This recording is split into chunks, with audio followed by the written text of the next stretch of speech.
안녕하세요, 택티카입니다. 오늘은 울버햄튼을 6대 0으로 대파하며 압도적인 모습을 보여준 데제르비 감독의 브라이튼에 대해 분석해보려고 합니다.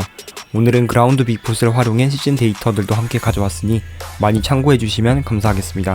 먼저 라인업은 다음처럼 4-2-3-1 포메이션으로 나왔지만 역시 스타팅 라인업이 그 팀의 스타일을 전부 대변할 수는 없겠죠? 바로 패스맵을 확인해보겠습니다. 에버리지 포지션 플러스 패스 링크를 보시면 다음과 같습니다. 거의 3-4-3 형태 패스 커넥션을 보실 수 있는데요. 실제 경기에서는 거의 2-4-4 형태지만 솔리바치가 특히 우측 빌드업 과정에서는 많이 내려와 빌드업에 가담한 것을 알 수 있습니다. 바로 경기 장면으로 넘어가서 보실 텐데요. 다음처럼 기본적인 빌드업 구조는 2-4 빌드업 구조로 풀백들을 최후방 라인에서 한 칸 올려 가장 뒷선에서부터 대각선 패스 옵션을 확보하기 위함입니다.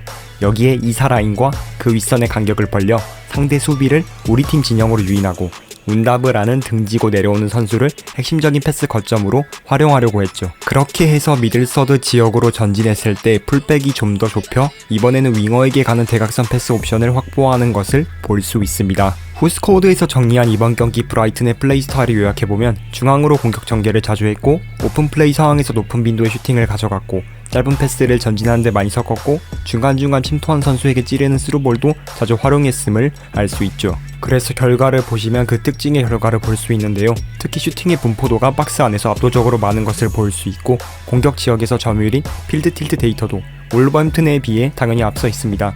중요한 것은 단지 점유율만 높은 것이 아닌 3.34의 XG 값으로 유의미한 공격까지로 연결시킨다는 점인데요. 더 세부적인 데이터로 들어가 보면 3.34의 XG 중 오픈 플레이 상황에서 XG가 3.16인 것을 볼 수 있습니다.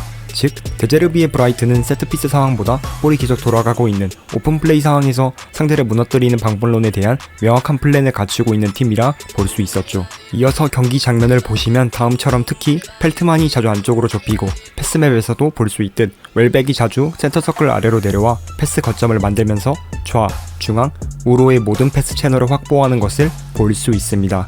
또한 울버햄튼의 수비 라인 사이의 공간을 만들기 위해 다음처럼 그로스와 길모어가 매우 좁게 서고 이들을 향한 패스기를 막기 위해 울버햄튼의 일선 수비 라인도 좁게 포진할 수밖에 없습니다.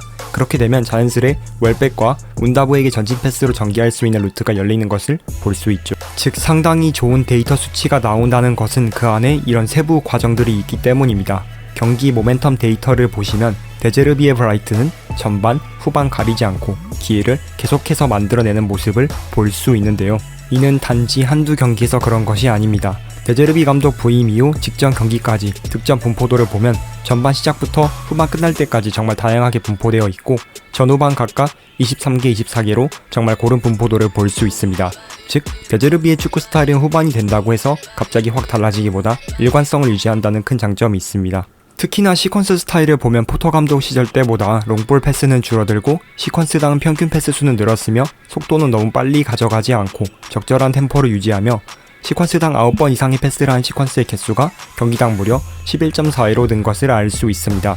즉 그만큼 데제르비 감독은 정말 짜임새 있는 빌드업 패턴에 대한 훈련을 통해 팀을 잘 만들어 놓았다고 볼 수 있죠. 경기 장면에 돌아와서 그의 빌드업 패턴을 디테일하게 관찰해보면 시퀀스당 패스가 많은 이유를 알 수 있습니다. 바로 외국에서는 스페어맨이라고 부르는 여분의 선수 3차 패스 과정을 잘 활용하고 있기 때문입니다. 보시면 등지고 내려오는 운다브를 활용해 덩크, 운다브, 에스투피냔식으로 전개하면서 에스투피냔은 상대적으로 자유로운 상황에서 다음 패스 선택지를 가져갈 수 있게 됩니다. 특히나 골키퍼도 이 빌드업 과정에 포함시키는 점이 인상적인데요. 바로 다음처럼 M자 형태로 압박을 풀어나가는 빌드업 패턴도 갖추고 있습니다. 이런 장면은 페베 맨시티나 아르테타 아스날에서도 자주 볼 수 있기도 하고 데제르비 역시도 페베의 영향을 받은 감독이니 비슷한 구조를 볼 수 있죠.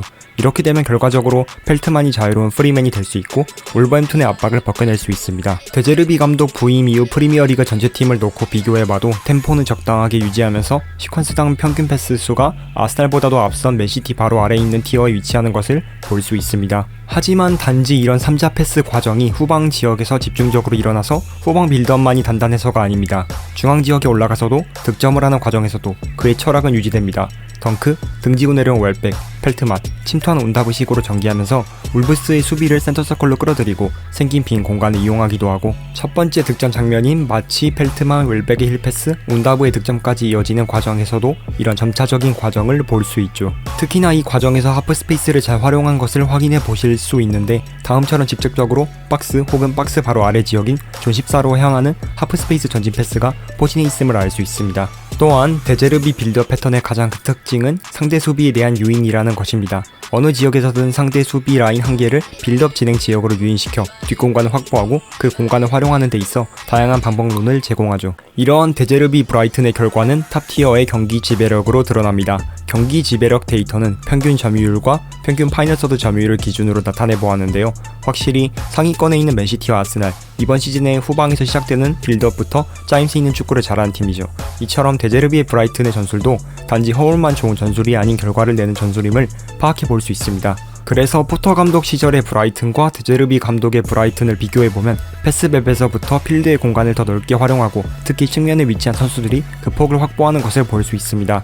심지어 3배가 넘는 경기수를 더 치렀음에도 경기당 평균 2.0 득점이 유지된다는 점이 놀랍고 슈팅은 오히려 더 늘었으며 XG, 필드 틸트, 박스 안 볼터치 부분에서도 전부 상당하게 늘었음을 확인해 볼 수 있죠. 이제 득점 루트를 이어서 보면 다음처럼 공간 패스를 활용하고 그에 맞춰 침투하는 선수의 움직임도 좋습니다. 그리고 NC소가 침투하는 과정에서 운다브는 좌측 앞으로 빠지면서 울브스 수비를 끌어들여 공간을 만들고 그로스는 빈 공간으로 침투해 NC소의 패스를 받아 득점까지 연결하죠.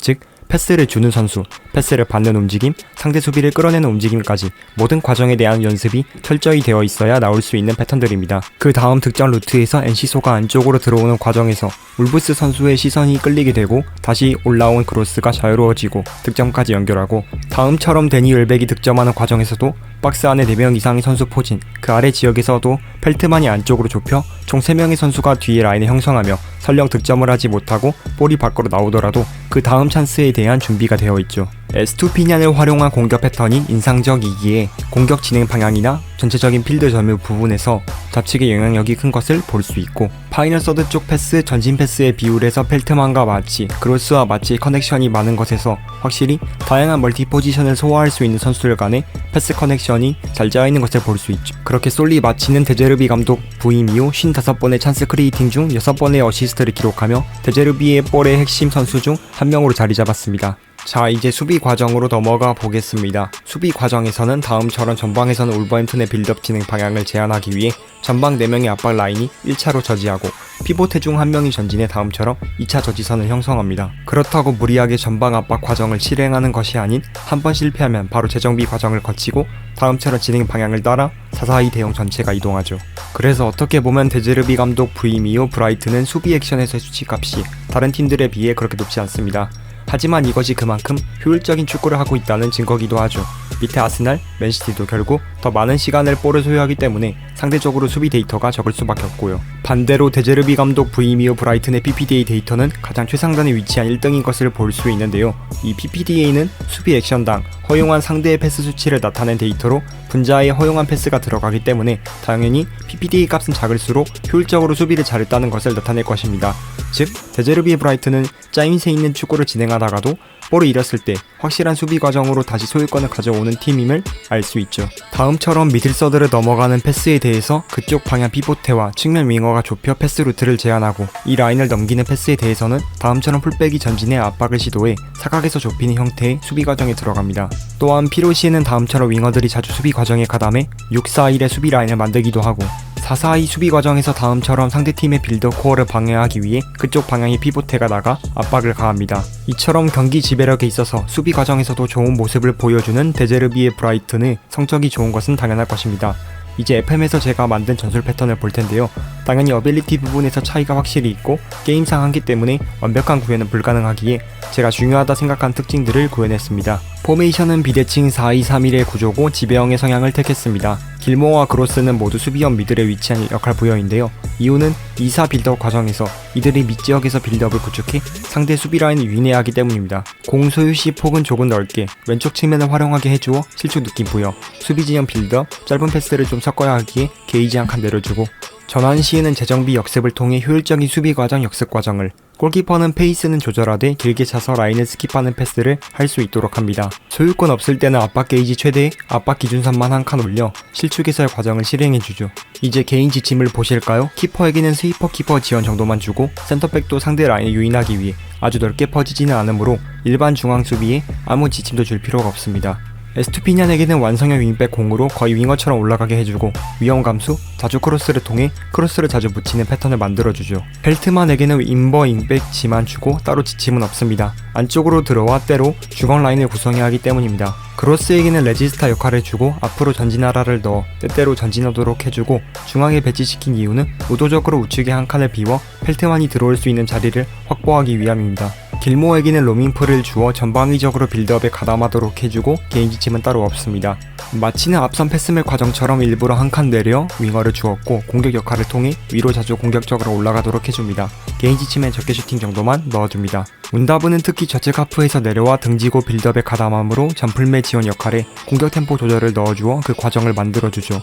그리고 포지션 자유를 주어 침투 움직임도 다채롭게 해줍니다. NC소는 전방에서 윙어공 역할을 부여하고 전에도 말했다시피 윙어공으로 분류해도 간간히 안쪽으로 잘 들어옵니다. 기본적인 위치 구조를 측면에 배치시켜야 하기에 다음과 같은 선택지를 가져갔습니다. 게이지 챔은 따로 없습니다. 웰백 또한 내려와서 빌드업에 가담하기에 김라포지 역할을 주고 드리블을 지나치게 하면 안되기에 적게 드리블, 포지션 자유를 통해 교차 움직임을 하도록 해줍니다. 그렇게 경기 장면을 보시면 4-4-2의 수비 과정,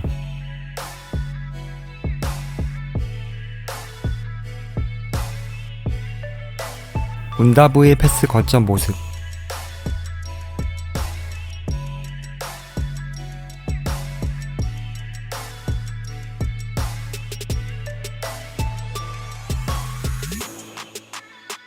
운다브를 활용해 프리맨을 만들고 공간 패스 플레이 득점.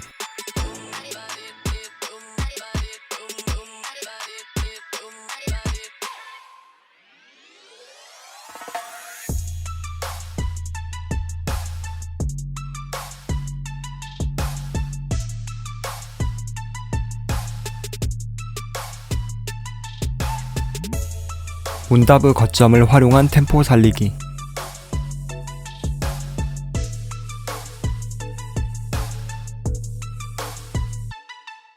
공간 패스 그리고 측면에서 컷백, 박스 안 침투골까지 볼 수 있죠.